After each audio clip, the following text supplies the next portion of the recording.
entiende entonces y le dice, ahora conozco que no hay quien se oponga a tu plan, que tu plan no puede ser frustrado. Entonces, lo que Dios ha decretado desde antes de la fundación del mundo hacer, siempre se va a cumplir. El doctor Sproul tiene una observación ahí chistosa. Dice, ¿usted quiere saber la voluntad decretiva de Dios para hoy? ¿Usted quiere saber qué decretó Dios que pase hoy? Espere a que amanezca mañana.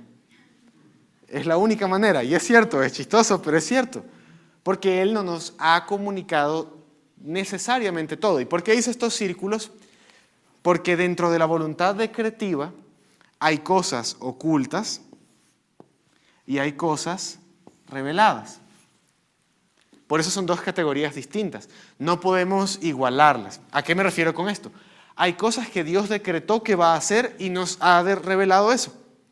Por ejemplo, Dios decretó que va a haber un día en el que el tiempo va a llegar a su fin, Cristo va a regresar y va a haber el juicio de vivos y muertos. Eso está decretado desde antes de la fundación del mundo y Dios nos lo dio a conocer. Entonces, es un aspecto de lo que Él ha decretado que también se nos ha revelado. Pero hay otros aspectos de lo que Él ha decretado que no se nos han revelado. Por ejemplo, ¿cuántos de nosotros aquí realmente vamos a perseverar en la fe hasta el final? El Señor no nos lo ha dicho. No nos corresponde a nosotros estar pensando, yo creo que el hermano tal, él se va a desviar el año que viene. No se nos ha dicho eso. No se nos ha dicho cuántos son el número de los elegidos. No se nos ha dicho en qué momento vamos a ser regenerados o fuimos regenerados. Toda esa parte es secreta, oculta. Le pertenece al Señor.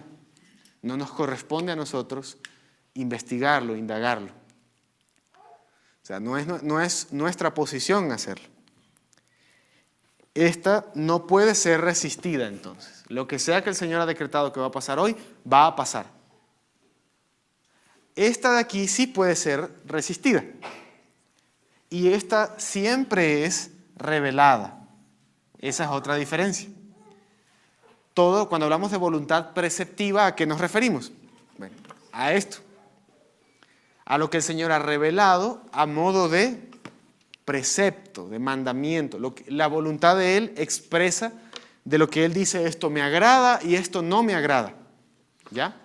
Para entender un poco esta relación vamos a poner un ejemplo y me olvido que tengo un pedazo más de pizarra para acá. ¿Perceptiva o preceptiva? Preceptiva. Perceptiva sería de percibir. Preceptiva sería de un precepto. Entonces tengo más pizarra acá, entonces hagamos un ejemplo acá. Supongamos el mandamiento primero. No tendrás dioses, ¿qué? ¿En qué? ¿Delante de? Muy bien, no tendrás dioses ajenos delante de mí. ¿Eso expresa la voluntad de Dios de alguna manera? ¿De cuál manera? ¿Qué tipo de voluntad estamos teniendo ahí? La voluntad preceptiva. Dios nos está dando un precepto. Dice, a mí no me gusta, mi voluntad es que ustedes no tengan dioses aparte de mí. Pero hay un montón de gente que tiene dioses aparte del Señor. Y entonces, la voluntad decretiva del Señor incluye permitir que a veces su voluntad decretiva preceptiva sea violada, sea negada. Dios permite el pecado en ese sentido, para juzgarlo, para mostrar misericordia después, con propósitos de los que vamos a hablar después en las demás clases. Pero ¿cuál es el punto? ¿Cuál es nuestra guía para saber lo que Dios quiere? De todo esto que hemos estado hablando, lo único a lo que usted y yo tenemos acceso para poder decir a ciencia cierta, yo sé que Dios quiere esto, es la voluntad preceptiva. Es la única. O sea, no vayan a salir de esta clase diciendo, bueno, como el hermano Jorge enseñó que a veces Dios permite el pecado, entonces seguramente Dios quiere permitirme este pecado. No. Ese no es el punto. Él soberanamente puede permitir rebelión, desobediencia, maldad y luego controlarla para sus propósitos. Porque Él es Dios. Pero eso no nos da licencia para tentarlo. Eso no nos da licencia para tentar al Señor y decirle, bueno, yo sé que tú has dicho no tengas dioses ajenos, pero yo voy a tener, porque a lo mejor esa es tu voluntad oculta. ¿Se dan cuenta? Siempre que intentamos saltar de acá para acá, terminamos mal. Y el ejemplo quizás más clásico lo tenemos en el propio jardín del Edén. Dios había dado una voluntad clara, preceptiva a Adán y a Eva. Ustedes pueden comer todo, deleítense en mi creación, coman, disfruten, pero de este árbol no van a comer. Dios no les dijo por qué, Dios no les dio una razón, no había nada malo en el árbol, no era venenoso, nada. Él simplemente dijo, yo no quiero que ustedes coman de este, punto. Y lo que yo digo que es bueno, y lo que yo digo que es malo. Y se acaba. ¿Y con qué tienta la serpiente a Eva? Precisamente con eso. Con la idea de que hay algo detrás del mandamiento, ¿no? Hay una voluntad oculta que ella no ha entendido. No, es que Dios te prohibió eso porque Él sabe que tú vas a llegar a ser como Él. O sea, hay algo de voluntad que Él no te ha comunicado y eso deberías utilizarlo para decidir. Y terminó muy mal, pues ustedes ya saben cómo terminó eso. Terminamos, exactamente, en ella y en Él. Y en nosotros también después. Entonces, el doctor Sproul aquí pasa a decir, bueno, si tú estás preguntando cómo puedo conocer la voluntad de Dios, eso depende de cuál voluntad estás hablando. Si tú estás hablando de la voluntad oculta de Dios, no la puedes conocer de ninguna manera. Haz las paces con eso. Él dice, no te incumbe, no es asunto tuyo. O sea, no te importa, no te metas. Entonces, esta no se puede conocer de ninguna manera, punto. ¿Cómo puedo conocer la voluntad de Dios revelada? Bueno, hay una parte de ella que es decretiva, que Él me ha dado, y hay una parte que es preceptiva. El gran punto, ¿cómo la puedo conocer? Primordialmente y sobre todo en la Escritura. Y aquí nos da una cita de Calvino y ahí voy a parar para hacer espacio a preguntas. Calvino dijo, donde Dios cierre su boca santa, yo desistiré de la indagación. O sea, cuando Dios dice, yo aquí ya no voy a hablar más, no voy a decir más nada al respecto, yo entonces digo, Señor, entonces yo no investigo más nada al respecto. Usted y yo nunca vamos a saber cuántos ángeles hay, nunca vamos a entender cuál es el número de los elegidos completo. No nos corresponde a nosotros ser los jueces del corazón y entender las motivaciones de la gente, eso le corresponde solo a Dios. Hay un montón de cosas que el Señor no ha querido que conozcamos. Y cuanto antes usted y yo hagamos las paces con eso, mejor. Alguien dijo una vez, hay una verdad en la teología, la primera verdad de la teología que es importante saber. Hay un Dios y no es usted, ni soy yo tampoco. Y eso es cierto. Y eso aplica sobre todo aquí. Cuando Génesis 3 habla del conocimiento del bien y del mal, no se refiere a saber qué es bueno y qué es malo. Adán y Eva sabían lo que era bueno y lo que era malo. La serpiente no los tienta con eso. La serpiente los tienta con algo mucho más perverso. En el hebreo a veces se usan dos extremos de una cosa para hablar de todo. Por ejemplo, Dios, creador de los cielos y de la tierra. No quiere decir que Dios solo creó los cielos y la tierra y no lo que está debajo de la tierra o no el infierno, por ejemplo. Es una expresión hebrea para decir todo lo que existe, el universo. Cuando el hebreo habla muchas veces de bien y mal o de conocer bien y mal, lo que está tratando de comunicar es todo lo que está en el medio de eso. O sea, lo que la serpiente quería darle a entender a Eva es tú lo vas a conocer todo, por eso vas a ser como Dios. Porque sabes todo, porque conoces todo. Y esa tentación entonces es finalmente la tentación de saber esto. Y es pecado y está mal. Un profesor del seminario nos decía en estos días, hablando sobre Génesis 1 al 3, y él decía que en la física moderna se habla mucho de la idea de encontrar la teoría del todo. ¿Han ustedes oído hablar de esa expresión? Bueno, el famoso científico ateo Stephen Hawking, no sé si ustedes recuerdan, que estaba en una silla de ruedas, hablaba a través de una computadora. Su película, su biografía se llama así, porque él siempre intentó eso. ¿Qué es esto de la teoría del todo? Es intentar encontrar una teoría finalmente que lo explique todo, o sea, que le permita a la física reconciliar conceptos que no ha podido reconciliar y entender todo, o sea, entender cómo se originó todo, cómo funciona todo, un marco para entender todo lo que hay en el universo. Finalmente el profesor nos decía en el fondo vas a ser como Dios. Vas a entender todo independientemente sin Dios.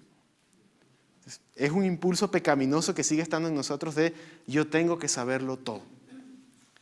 Y por eso nuestra primera reacción cuando sucede algo en la providencia que no nos agrada, no es decir, Señor, ¿para qué me estás haciendo pasar por esto?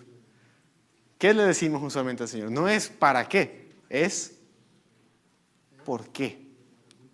¿Por qué me haces pasar por esto? Nuestra tentación es no decirle al Señor qué quieres con esto, sino cuáles son tus motivos, cuál es tu voluntad oculta, revélamela, dime. Y Él no nos lo debe a nadie, porque Él es Dios y no nosotros. Hasta aquí, ¿alguna pregunta, duda o comentario, hermanos? Sí, Mario. Jorge, en cuanto a la oración. ¿La oración, me dices? En cuanto a la oración. Ok, sí. Si todo está decretado por Dios, ¿la oración realmente puede cambiar algo o solo es el medio para cumplir lo que ya fue decretado? Muy buena pregunta. La mejor respuesta que yo he escuchado de eso no viene de mí, así que no piensen que esto es una genialidad mía. Viene de un hombre llamado John Frame, un teólogo llamado John Frame. Él dice básicamente lo siguiente. Dice, ¿cuál sería la respuesta a una persona que dice, dado que Dios ya decretó, supongamos, que un joven se case? ¿Cuál es la utilidad de que él ore para casarse? ¿Verdad? No tiene sentido, diría él. ¿Cuál es la respuesta a eso? Él dice, y esto es un punto muy importante, Dios no solo ha decretado los fines, o sea, el resultado de algo, no lo que va a pasar, sino que Dios ha decretado toda la cadena de cosas que van a llevar a eso, que es lo que llamamos los medios, o sea, fines y medios, los resultados y todas las cosas en la providencia que van a ser usadas para que eso pase. Por ejemplo, Dios ha decretado que un niño nazca, pero Dios ha decretado también el modo ordinario de concepción humana a través del cual ese niño va a nacer, ¿verdad? Y todo eso está bajo el control de Dios, pero Dios ha decretado que eso pase, que ese niño nazca porque sus padres se conocieron, porque sus padres se enamoraron, porque sus padres se casaron y porque sus padres lo concibieron. Toda esa cadena está en el control de Dios. ¿Y la oración dónde entra ahí? Bueno, entra de esta manera. Dios ha decretado el resultado X, digamos, que X cosa pase. Pero dentro del decreto de Dios hay cosas que Dios ha decretado que sí pasen porque se oró por ellas como un medio, y hay cosas que Dios ha decretado que no pasen porque no se oró por ello, como un medio. Entonces, el medio no es que le ayuda a Dios en el decreto, pero es parte de lo que Dios quiere que suceda para que eso se dé. Y ahí entra entonces un ejemplo bíblico primero. ¿Se acuerdan del caso del rey Ezequías? Al rey Ezequías, el profeta Isaías va, le toca la puerta en la mañana, le dice, Ezequías, una cosita, Dios dice que te vas a morir, arregla tu casa, se te acabó la vida. Y Ezequías se queda así, dice, acepta la palabra del Señor, pero va y se humilla y le dice, Señor, perdóname, se arrepiente de lo que el Señor le había hecho ver que hizo mal, todas las cosas. Y el Señor le vuelve a decir, Isaías, anda otra vez. Dile a Ezequías que yo le alargué su vida 7 años. 15, perdón, sí, tiene razón, me confundí con otro caso. Entonces, dile a Ezequías que yo le alargué su vida, por cuanto se ha humillado delante de mí. Entonces, ahora, eso no quiere decir que el Señor cambió del decreto, no dice, déjame volver otra vez antes de la fundación del mundo a volver a poner cuándo va a morir Ezequías. No, el decreto del Señor siempre fue darle esos 15 años extra a Ezequías. ¿Pero qué usó para que eso sucediera? La advertencia de que iba a morir y la oración de Ezequías como medios, ¿ya? Y ahí entra entonces lo que les decía, nuestra guía para vivir no es esta voluntad decretiva, porque no la conocemos. Ya voy con usted, mi hermano. Nuestra guía es esta, y en esta el Señor ha dicho, pide, clama, llama, golpea la puerta y se te va a abrir, todo el que pida le será dado, etc. Entonces, esto es lo que yo puedo usar para conducir mi vida, porque no sé esto. Y entonces yo confío en que en el uso de esto, ¿verdad? En el uso de esa oración, el Señor va a cumplir lo que decretó aquí. No sé si te ayuda un poquito con eso, Mario. Qué bueno, gracias, Mario. Mi hermano.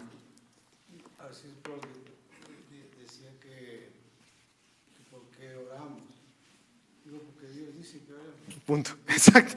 Eso resume mucho lo que yo me pasé 5 minutos diciendo demasiado. No, pero es cierto, o sea, finalmente se trata de eso. O sea, al final el Señor, por ejemplo, nos da muchísimos mandamientos y finalmente no sabemos cuál va a ser el resultado de eso, pero lo hacemos porque Él lo dice. Nos aplicamos a los medios de gracia porque Él dice. Y eso debería bastarnos, incluso. Y también, perdona, Sí, hermano. Filipenses dice que no estemos ansiosos por nada, Exacto. pero en todo, con súplicas y oraciones, traer nuestras peticiones a Dios. Así es. Dice la petición, entonces la oración, que tal vez nosotros esperamos X cosa,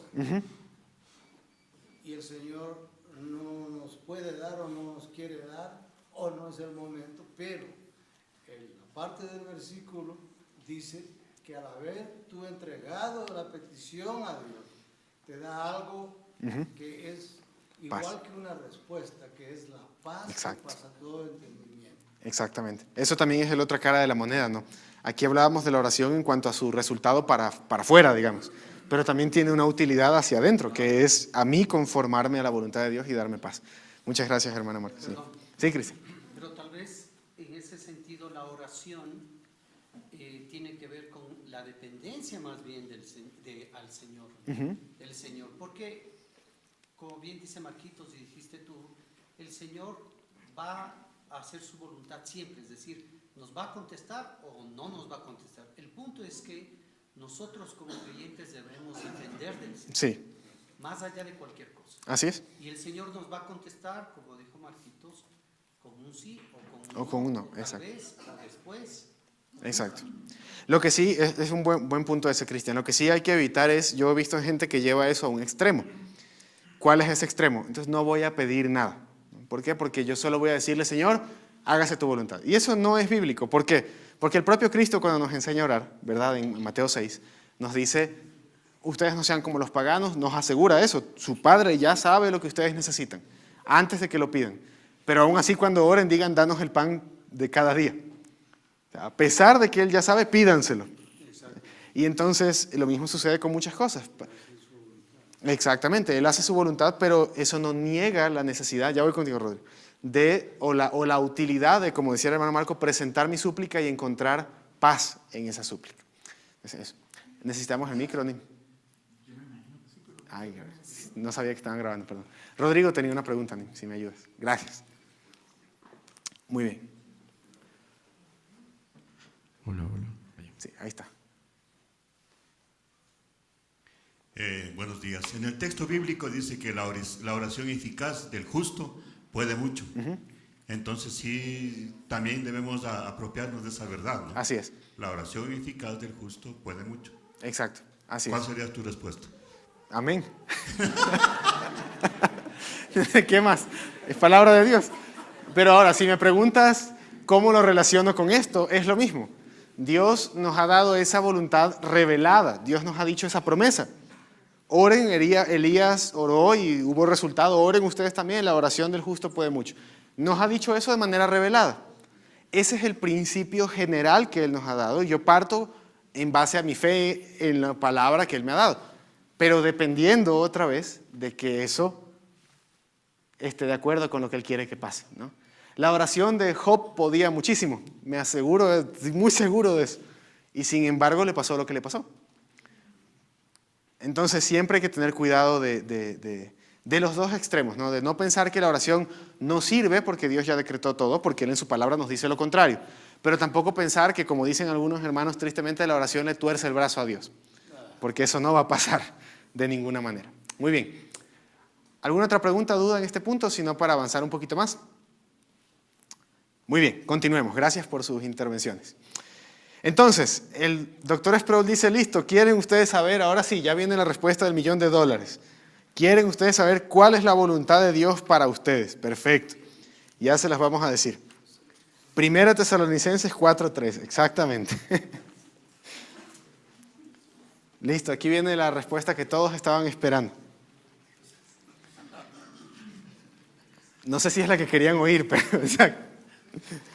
¿Cuál es la voluntad de Dios para mi vida? Ahora sí, después de haber hecho toda esta aclaración, Pablo nos dice en 1 Tesalonicenses 4:3, pues la voluntad de Dios es vuestra santificación. Y luego añade que os apartéis de fornicación, que cada uno de vosotros sepa tener su propia esposa en santidad y honor, no en pasión de concupiscencia como los gentiles que no conocen a Dios, que ninguno agravie ni engañe en nada a su hermano, porque el Señor es vengador de todo esto, como ya os hemos dicho y testificado, pues no nos ha llamado Dios a la inmundicia, sino a santificación. Entonces, ¿cuál es la voluntad de Dios para mi vida? Que usted sea más santo, que usted y yo seamos más conformes a la imagen de Cristo. De eso se trata todo. Y esta es una verdad que yo creo que saben dónde se nos pierde sobre todo, en la consejería. Usualmente cuando alguien va a buscar consejería, ¿qué va a buscar? ¿Qué vamos a buscar? Que el pastor o los ancianos o el hermano X me resuelva mi problema, ¿no? ¿Qué pasa? Mi esposa no me entiende, mis hijos no hacen caso, en el trabajo me va mal, tengo dudas de mi salvación, no puedo orar lo suficiente, tengo problemas de ira. ¿Qué hago para ya no enojarme? ¿Qué hago para comunicarme mejor con mi esposa? Etcétera. El problema, resuélvame el problema. Pero la voluntad de Dios muchas veces no es quitarnos los problemas, es santificarnos en medio de ellos. Es convertirnos en personas más semejantes a Cristo en medio del problema que Él permite que siga ahí, en medio de la espina que Él permite que siga molestando. Entonces, la voluntad de Dios es nuestra santificación. Y eso entonces nos permite entender las demás preguntas que surgen. El doctor Sproul pone una pregunta muy útil, ¿no? ¿Cómo sé cuál trabajo tengo que elegir? Tengo dos oportunidades de trabajo. ¿Cuál elijo? ¿Cuál es la voluntad de Dios? Bueno, otra vez, si usted quiere saber la voluntad oculta o la decretiva, ¿cuál trabajo decretó Dios que yo voy a aceptar? No se lo va a decir el Señor. Pero ¿qué sí le ha dado el Señor? Su voluntad preceptiva, revelada. El Señor sí le ha dicho a usted un montón de principios para que usted sepa, bueno, si uno de los trabajos implica malversación de fondos, esa no es la voluntad del Señor. O trabajar el domingo, no poder congregarme. O un trabajo que en su naturaleza me vaya a obligar a dañar mi matrimonio porque nunca voy a estar con mi esposa. Bueno, esa no es la voluntad del Señor. Ordinariamente, no. Ahora, si hay una guerra, si hay cosas así, bueno, me tengo que ir a la guerra, no hay de otra, ¿no? Evidentemente cambia el panorama, pero en circunstancias normales. Otra cosa que el doctor Sproul dice es, la Biblia nos permite analizar cuáles son nuestros dones, nuestras capacidades, nuestros talentos. Si el Señor me ha convertido a mí en una persona que tiene dificultad para administrar, para liderar, y uno de los trabajos que me están ofreciendo es ser el presidente del IES, no es buena idea. Porque no son los dones que el Señor me ha dado. ¿Verdad? O si yo no puedo enseñar y me está diciendo alguien, pero no puedo en lo absoluto, y me está diciendo, es que tú deberías ser pastor. No, lo más seguro es que no sea la voluntad del Señor. Yo puedo esperar, orar, a lo mejor el Señor obra un milagro y me da capacidad de hablar, como a muchos de nosotros introvertidos nos ha pasado, pero ordinariamente si ese don no llega, no es la voluntad del Señor. Entonces, ¿pero qué me guía? Lo que el Señor ha dicho, no lo que yo me imagino que Él va a hacer. Otro ejemplo que pone el doctor Sproul, bueno, ¿con quién me caso? ¿Con esta chica, con esta otra chica? Y el doctor Sproul dice, bueno, primero que tienes que analizar es cuáles son los requisitos bíblicos para el matrimonio. Bueno, primero, ¿las dos son cristianas? Sí, las dos son cristianas. Ah, ya. Si una de las dos no es cristiana, descartado. Porque yo no puedo poner, bueno, a lo mejor es la voluntad de Dios secreta que yo me case con ella que es cristiana porque yo soy como el profeta Oseas. No, no se puede hacer eso. Exacto, porque yo soy sacrificado, yo le voy a redimir. No, la voluntad preceptiva me dice cásense en el Señor, punto. Y entonces yo sigo eso. Ahora, dice el doctor Sproul, se complica la situación. Las dos son cristianas, las dos son piadosas, las dos concuerdan con mi estilo de vida y con lo que yo quiero y el llamado que el Señor me ha dado. Dice, entonces, ¿cuál es la voluntad de Dios? ¿Con cuál me caso? Y el doctor Sproul lo resuelve muy sencillo. Con la que te gusta. Porque ya ahí en ese punto tú ya analizaste todo lo que Dios ha dicho acerca de las condiciones necesarias para el matrimonio y no estás violando la voluntad de Dios en ninguno de los dos casos. Entonces no te puedes poner a analizar y analizar, pero ¿y qué pasa si tomo esta decisión y al final me va mal y no sé qué? No importa. Incluso si te casas con esa persona y luego tienes problemas y tu matrimonio empieza a flaquear, era la voluntad de Dios que te cases con esa persona si tú te casaste bíblicamente correcto. E incluso si no. E incluso si algunos de ustedes dicen, hermana, es que yo me casé antes de ser cristiano y ha sido un choque y todo, seguramente no era la voluntad de Dios que esta mujer sea mi esposa, que este hombre sea mi esposo. No, sí era. Porque este plan nunca puede ser torcido. Y ahora, ¿cuál es su voluntad? Que usted se santifique y que le ame y que le sirva, aunque sea difícil. Entonces, al final la pregunta es mucho más sencilla. Nosotros somos los complicados, como estoy parafraseando a Eclesiastés. El Señor hizo al hombre bueno, Él se enredó con un montón de complicaciones. Y exactamente eso pasa. Nosotros nos complicamos con la voluntad de Dios porque ignoramos esta realidad que acabamos de leer en 1 Tesalonicenses 4:3. Simple y llanamente su voluntad es que yo tome lo revelado y lo use para obedecerlo. Y le crea. Y eso nos da otra vez entonces el círculo de vuelta después de todo lo que hemos hablado. Regresamos a donde empezamos. Deuteronomio 29:29. ¿Por qué? Porque las cosas reveladas, ¿a quién pertenecen? A nosotros y a nuestros hijos, para que hagamos todas las cosas que están en esta ley. La voluntad del Señor es nuestra santificación. Deuteronomio 29:29 y 1 Tesalonicenses 4:3 son sinónimos. Los dos nos dicen lo mismo. Dios te ha dado una serie de cosas, Dios te ha mostrado, te ha revelado, te ha hablado, te ha dado su palabra, para que tú tomes eso, lo creas, tus hijos lo crean y vivan de esa manera. Y entonces eso es lo que tenemos que hacer, de manera sencilla. Estudiar la ley de Dios, estudiar los preceptos. Por eso nuestra tradición enfatiza tanto esta idea de que los mandamientos no solo se lean en cada domingo, sino que se proclaman públicamente. O sea, domingo tras domingo la iglesia oye la voz de su Señor diciéndole otra vez, esta es mi voluntad para ti, tu santificación, que vivas así. Domingo tras domingo tenemos la oportunidad de escuchar eso, de interiorizar eso, de memorizar eso y de examinarnos a la luz de eso. Y eso aplicarlo a todas las áreas de nuestra vida. Entonces, si usted me pregunta, hermano, ¿será la voluntad del Señor que yo ore más? Claro. ¿Será la voluntad del Señor que yo le sirva más a mi esposa? Claro. ¿Será la voluntad del Señor que yo testifique el Evangelio? Por supuesto. Esas cosas no tienen orar sin cesar. Esas cosas no tienen pregunta ni siquiera. Y en cuanto a las áreas grises de la vida, donde no parece haber una respuesta tan clara, el principio es el mismo. Examino lo que Dios me ha dicho en su palabra, me dejo ser guiado por el Espíritu en su palabra, aplico eso a mi situación, decido bíblicamente y me entrego al Señor para el resultado de lo que eso vaya a pasar. Entonces, si usted decidió bíblicamente algo y no termina yéndole muy bien, hágase tu voluntad. Así fue. Pero decidí conforme a lo que a ti te agrada. Hasta aquí entonces, ¿alguna pregunta, duda o comentario? ¿Alguna objeción?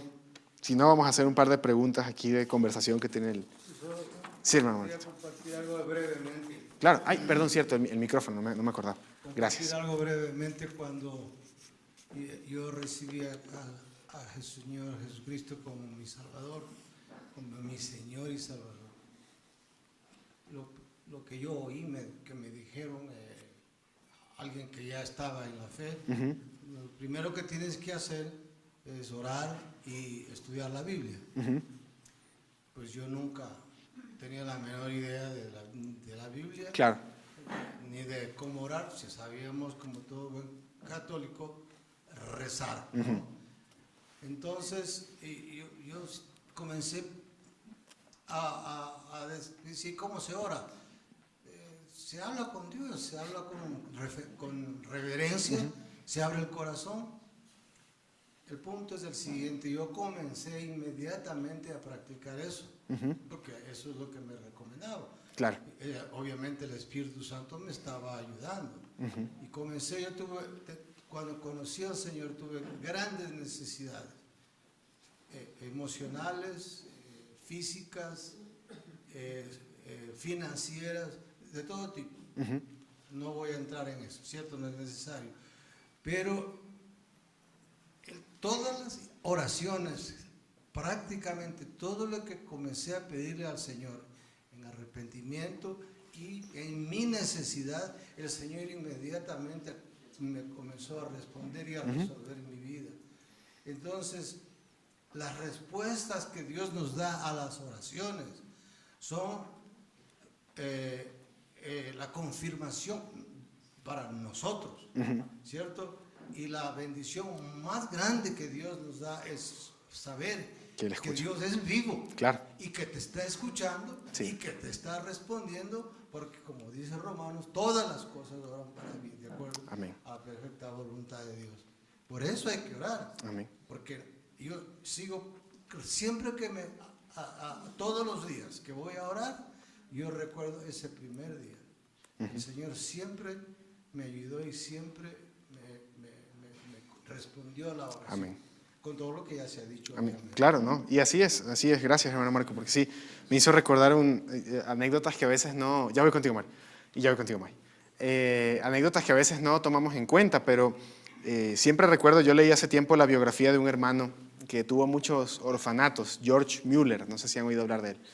Él básicamente era un hermano, un cristiano, que tuvo esta misión de parte del Señor de atender a jóvenes huérfanos. Y en cierta ocasión oraron, y hay registros de esto, y hay testimonios de gente que trabajaba en los orfanatos y todo. Oraron porque en la mañana nunca había llegado la leche, no tenían leche para que los niños tomen y desayunen. Y sin embargo, Él los hizo sentar a todos en la mesa y oraron y dijeron, Señor, por favor, te agradecemos por estos alimentos que tú nos vas a dar hoy. Y gracias por darnos desayuno como todos los días. Y afuera de donde estaba el orfanato, y no es una leyenda, o sea, esto pasó. Afuera de donde estaba el orfanato, el camión, el carro, el vagón en esa época, el carruaje, perdón, que llevaba la leche para el Palacio de Buckingham, para la reina de Inglaterra, se accidentó. Y dado que no había método de pasteurización y todo, si dejaban la leche ahí se iba a dañar. Y el del carruaje dijo, ¿saben qué? Regálenle a esta gente de aquí la leche. Y el Señor proveyó leche para todos los niños y sobró. Entonces, ese tipo de cosas pasan y pueden pasar. O sea, no crean que, si ustedes tienen la idea de que ser reformado es pensar que Dios no actúa de esas maneras, desarraíguenla de su cabeza, porque sí pasa. Mario. Sí. ¿Se oye ya? Ahí sí. Sí, ayúdame por favor. Igual la pregunta anterior era sobre la oración, pero también tengo una duda sobre la salvación. Ok. La pregunta es, si Dios decreta quién será salvo, ¿cómo se entiende el llamado universal al arrepentimiento dentro de su voluntad preceptiva? Lo mismo un poco que la oración, ¿verdad? Dios decreta quién será salvo, pero Dios decreta el medio por el cual las personas son salvas. Juan capítulo 10, el Señor dice, mis ovejas me conocen, mis ovejas oyen mi voz y me conocen y me siguen. O sea, el Señor nos ha prometido que los que son suyos, de alguna manera, por la obra del Espíritu Santo, oyen la voz de Cristo y le siguen. Pero hay algo que Dios no nos ha dicho. ¿Quiénes son esos? Él no nos ha dicho cuáles son, Él simplemente nos ha dicho, ahí está el mundo, ahí está la gente a la cual yo deseo salvar. Vayan y proclamen, y mi voz se encargará de hacer su trabajo, digamos. Entonces el evangelismo se relaciona con la soberanía de Dios así, como el medio a través del cual Dios ha decretado salvar. Él invita sinceramente a todas las personas al arrepentimiento. Recuerda que el pecador no está obligado a rechazar a Cristo. El pecador decide rechazar a Cristo. Y algunos, por la gracia de Dios, no lo hacen. Entonces, el Señor a todo el mundo le invita libre y sinceramente. Eso dice Él a través del profeta Isaías. Todos los días yo he extendido mis brazos a un pueblo pecador y rebelde. Todos los días. Pero algunos dicen que no y otros por su gracia dicen que sí. Dado que nosotros no conocemos quiénes son los que finalmente le pertenecen a Dios, nuestra responsabilidad es proclamar el Evangelio indiscriminadamente, indistintamente. Y Él se encargará entonces de traer a los que son suyos. Él le dice eso a Pablo en el libro de Hechos, cuando Pablo estaba tentado a irse de Corinto, porque le había ido pésimo en Corinto. Y el Señor le aparece en sueños y le dice, no te vayas, porque yo todavía tengo mucho pueblo aquí. Pueblo convertido, no, porque a Pablo lo querían matar. pero había pueblo de él ahí. Él no le dice, y anótate, ¿no? El calderero, el carnicero de allá de la esquina, ellos son mi pueblo. Anda y háblale de ellos y te ahorras el trabajo. No, el Señor le dice, aquí hay mucho pueblo, sigue y yo estaré contigo. Y el Señor convirtió a los suyos, pero a través de la predicación indiscriminada. O sea, lo peor que podemos hacer es ponernos a pensar en el evangelismo. A ver, ¿quién tiene cara de que va a recibir el evangelio hoy? No, porque el Señor ha elegido a lo vil y a lo menospreciado por el mundo para avergonzar a los demás. Entonces, eso hay que tenerlo siempre presente, Mari. No sé si te ayudo con eso. Sí. Mike, tenías tú algo, ¿no? Vamos con esa y creo que va a ser la última para no pasarme del tiempo. Sí. El libro de Santiago, capítulo 1, manifiesta... Hay un texto que manifiesta sobre pedir con fe y si no pides con fe... Bueno, según el contexto habla acerca de la sabiduría, ¿cierto? Sí. Estará bien que se use ese texto para manifestar el hecho de que, ok, necesito algo, no necesariamente la fe, porque es un texto que se usa para decretar que tienes que tener mucha fe para que Dios provea. Y obviamente el texto dice que si tú no pides con fe, no vas a recibir. Ese texto se puede aplicar en todos los contextos, en el hecho de que, ok, necesito... no sé, cualquier cosa, Señor, yo tengo fe en que tú me lo vas a dar y obviamente si yo no tengo mucha fe, el Señor no me lo da. Eso es lo que se manifiesta, ¿no? No sé si me puedes explicar. Ya, sí, en respuesta sí hay un sentido en el que el principio se puede aplicar a toda la oración en general, pero en su contexto. ¿Cuál es el contexto en el que sucede? Vamos a leer Santiago 1 ahí, ¿no? Desde el versículo 2. Santiago capítulo 1, desde el versículo 2 dice esto. Hermanos míos, tened por sumo gozo cuando os halléis en diversas pruebas, ¿no? Primero, sabiendo que la prueba de vuestra fe produce paciencia, mas tenga la paciencia su obra completa, para que seáis perfectos y cabales sin que os falte cosa alguna. Entonces, lo primero, el contexto aquí es, necesitamos encontrar gozo en ser probados. Y entonces, si a alguno de ustedes le falta sabiduría, en este contexto, la sabiduría para aplicarla a esto, pídala a Dios, el cual da a todos abundantemente y sin reproche y le será dada. Pero pida con fe, no dudando nada, porque el que duda es semejante a la onda del mar, que es arrastrada por el viento y echada de una parte a otra. No piense, pues, quien tal haga que recibirá cosa alguna del Señor. Por supuesto, esto es cierto, porque Hebreos también lo dice, porque sin fe es imposible agradar a Dios. El que se acerca al Señor, dice Hebreos, es necesario que crea que le hay, o sea, que crea que hay un Dios y que Él es galardonador de los que le busquen. O sea, si yo voy a Dios pensando que Él odia a las personas, que Él no me quiere hacer bien, que no hay ni siquiera un Dios, no sirve de nada, por supuesto. Pero hay una distinción que quiero tener ahí. La primera es, en todo este contexto se está hablando de la aflicción y de la humildad en el contexto, y de la sabiduría. Entonces, no se nos está hablando necesariamente en primer lugar de peticiones materiales, que no es que estén mal, sino de cosas que necesitamos para santificarnos. Y esas sabemos que siempre que las pidamos al Señor, Él va a responder. Pero otra cosa que hay que aclarar aquí es lo siguiente. ¿Cuál es el objeto de nuestra fe? Y ahí es donde se equivoca un poquito este sector del mundo cristiano que, como tú dices, habla de, bueno, si tienes mucha fe, el Señor te responde, si tienes poca fe, no. Ese no es el punto es cuál es el objeto de nuestra fe. Y el objeto de nuestra fe no es la fe, no es tener fe en la fe. Cuando yo oro diciendo, Señor, es que yo tengo fe y por eso yo tengo fe en mi propia confianza. La fe simplemente es arrojarme al Señor. Y entonces el objeto de mi fe es Él. Y yo descanso en lo que Él me quiera dar. Con esa condición entonces yo pido con fe en que Él va a dar lo que yo necesite para afrontar con gozo la prueba que Él me va a enviar. En ese contexto sí puedes orar por eso, por santificación en tu matrimonio, por la salvación de tus hijas, por un montón de cosas. Pero en ese marco, ¿verdad? No como una idea de que, bueno, entre más fe tenga yo en que tengo fe, más el Señor me va a dar. Porque luego caemos en el tema de la palabra positiva y la palabra de afirmación y manifestar cosas, y no es el punto, ¿no? Entonces, Santiago no está hablando de eso. ¿Cómo lo sabemos? Porque luego él incluso nos va a enseñar en el capítulo 2 que algunos... ¿sí? Ay, me perdí. No, en el capítulo 2 nos va a enseñar que algunos piden y no reciben. Por el mero hecho de que piden mal, piden para gastar en sus propios deleites. Y de hecho están tan exacerbados por eso que se matan entre ellos por lo que quieren. Entonces, hay que tener cuidado con ese extremo. Sí, quiero decir igual que muchas personas Exactamente. Por ejemplo, hay un himno muy amado por la cristiandad que a mí no me gusta mucho, y es el himno Dulce Oración. Entonces no sé si lo conocerán, algunos quizás lo conocen, otros no. ¿Por qué? Porque le canta la oración y le dice, tú de toda influencia mundanal me librarás, y todo. Y no, la oración no hace nada, la oración como tal, la oración es un medio. Hay que tener cuidado de no obsesionarnos con los medios y no con el Cristo que tiene comunión con nosotros a través de esos medios, ¿no? El Catecismo Menor de Westminster dice eso. ¿Cuáles son los medios a través de los cuales se nos da a Cristo con todos sus beneficios? La palabra, los sacramentos y la oración. Y entonces son canales. Es como que yo diga que tengo fe en que el grifo de mi casa, ¿no?, la llave de mi casa me va a dar vida, pero nunca tomo agua. Bueno, el medio está ahí, el canal está ahí, perfecto. Yo lo abro todos los días, pero nunca me tomo el agua. No sirve de nada. Lo que viene a través de ese conducto es lo que me sirve, el agua. Lo mismo sucede en el caso de los medios de gracia. Si yo tengo fe en la oración como tal, no estoy teniendo fe en aquel con el cual la oración me conecta. Yo lo que debo tener fe es en la promesa de Dios de que Él va a usar la oración para darme comunión con Cristo y responder mis necesidades.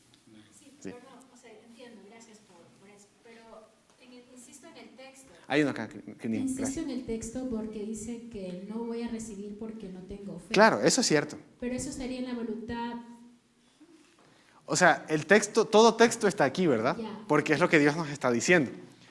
Pero, por supuesto, Dios ha decretado que la oración sea usada como un medio solo cuando es hecha con fe. ¿Me explico? O sea, Dios ha decretado usar la oración solo cuando el que ora cree en Él, como todo lo demás. Toda buena obra depende de que haya fe en el Señor. Entonces, esa es la conexión. Quizás eso era lo que faltaba ahí. ¿Sí? Muy bien, May. Gracias. Bueno, vamos a concluir solo con una cosita aquí que dice el doctor Sproul y que creo que es una buena exhortación para nosotros. Y es la siguiente. Perdón, se me perdió por no ponerle el número de página. Aquí está, ya. Muy bien, el doctor Sproul termina hablando de que a veces podemos pensar, bueno, pero ¿cuál es la utilidad de estudiar todas las leyes del Antiguo Testamento, por ejemplo, si ya muchas de esas no son normativas para el creyente, ¿no? Como por ejemplo, ya no hay que, ¿se acuerdan? Lo vimos la semana pasada en la tarde, ya no hay que apedrear a la gente que comete blasfemia. O ya no somos una nación dividida en 12 tribus. Ya no nos pide Dios que al 7º año no sembremos nada, ¿verdad? Pero ¿de qué nos sirve estudiar eso? Bueno, Sproul nos da una clave muy importante. La ley no solo nos da leyes, la ley es un reflejo del carácter de Dios. Entonces, cuando yo veo, por ejemplo, la ley, les voy a poner solo ese ejemplo por el tiempo que nos queda, la ley del jubileo, ¿no? ¿Cuál era la ley del jubileo? Si ustedes recuerdan, bueno, Dios le había dicho a Israel, tenían que sembrar un número de años, al 7º año la tierra descansaba y ese ciclo continuaba hasta que en el año 50 la tierra descansaba por completo y volvía a su original dueño, para que nadie en Israel se quedara sin posesiones. Supongamos que usted era un israelita que por malas decisiones había caído en miseria, endeudado. La única manera que tuvo de pagar fue vender su posesión, la posesión de su familia, en la tierra prometida, a otra familia. 50 años después, esa otra familia estaba obligada a devolverle esa tierra a su familia. ¿Para qué? Para que nadie en Israel se quedara sin una porción de la tierra prometida. Bueno, eso no significa que usted, si compró un teléfono dentro de 50 años, una casa dentro de 50 años, tiene que regresársela al dueño. No es la aplicación. ¿Cuál es la aplicación? Que el carácter de Dios es fiel. Lo que eso nos enseña acerca del carácter de Dios es fidelidad. Dios ha prometido que a nadie en su pueblo le va a faltar su herencia futura, su herencia prometida. Entonces, la aplicación para nosotros es, Dios es fiel a mis generaciones, Dios es fiel a mi familia, Dios es fiel a su promesa, Dios no me va a quitar mi heredad en la tierra nueva.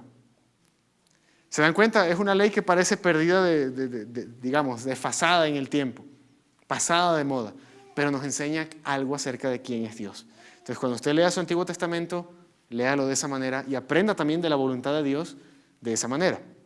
Dios quiere que seamos justos, Dios quiere que seamos misericordiosos con el desvalido, y todo eso nos lo muestra muchas veces en los primeros 5 libros de la Biblia, a través de leyes que ya no cumplimos necesariamente, a nivel civil quiero decir, pero que sí nos enseñan algo acerca de lo que Dios considera bueno y de lo que Dios considera malo. Muy bien, hasta ahí con la voluntad de Dios. Así que si usted quiere saber la voluntad de Dios, ya sabe, es nuestra santificación. Que el Señor nos ayude a vivir esa voluntad realmente. Oremos. Señor, gracias, Padre, por tu palabra y por todas las cosas que nos das, por tu voluntad revelada a nosotros con claridad. No se trata de que tu palabra sea oscura o de que tu mandamiento esté lejos, Señor, sino de nosotros, que somos infieles y no queremos escucharlo. Por eso moldea nuestras vidas. Oramos que tú hagas tu santa voluntad aquí en la tierra como en el cielo. Y para eso te pedimos que tomes nuestras voluntades y las transformes por medio de la renovación de nuestro entendimiento, para que pensemos bíblicamente y vivamos tomando decisiones bíblicas. Ayúdanos a encontrar gozo en tu voluntad secreta cuando se manifieste en nuestra vida, sea que traiga aflicción o prosperidad. Haznos agradecidos en los días prósperos y pacientes en los días adversos. Y concede que siempre entendamos que lo que sea que traiga tu providencia viene de tu mano como Padre y sustentador. En el nombre de Jesús. Amén. Listo, hermanos, pueden ir al café. Casi a tiempo también.